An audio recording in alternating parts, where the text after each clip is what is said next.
জীৱনত কাকো সৰু বুলি নাভাবিবা, কিয়নো ভৰিৰ তলত দুপৰিডালহে পূজাত লাগে, ডাঙৰ গছডাল নহয়। হেল্ল' এভৰিৱান, প্ৰণৱৰাজৰ অন্য এটা মিনি ব্লগলৈ সকলোকে স্বাগতম জনাইছোঁ। আশা কৰা সকলো ভালে আছে।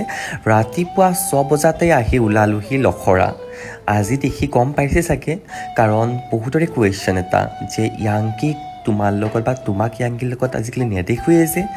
প্ৰায় মই মেকআপ যিহেতু য়াংকি বাৰ কৰোঁ, মাজতে নাইকিয়া হৈ গৈছিলোঁ। কিয় মই আজি জনাই আছোঁ, কাৰণ মই যিহেতু ৱেডিঙৰ লগত ব্যস্ত হৈ গৈছিলোঁ, ৱেডিংখিনি চলি আছিলে বিয়াৰ মেকআপ, চ' সেইকাৰণে আমি টাইমেই মিলাব পৰা নাছিলোঁ। সদায় য়াংকি বাই বিচাৰে মোক, বাট মই টাইমটোহে মিলাব পৰা নাছিলোঁ। ফাইনেলি আজি আমাৰ টাইমটো মিলিলে, কিন্তু বেলেগে বেয়াকৈ নাভাবিব, আমাৰ সেই বণ্ডিংটো আজিও এনেকৈ আছে আৰু সদায় এনেকৈ থাকিব বুলি আশাবাদী।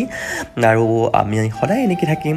হাঁহি ফূৰ্তিৰ মাজেৰে মেকআপটো কমপ্লিট কৰিলোঁ। বহুত দিনৰ পিছত, এবছৰমানেই হ'ব নেকি, কিমান দিন হ'লেও নিজেও নাজানো, আজি লগ পালোঁ। কিন্তু আমাৰ কথা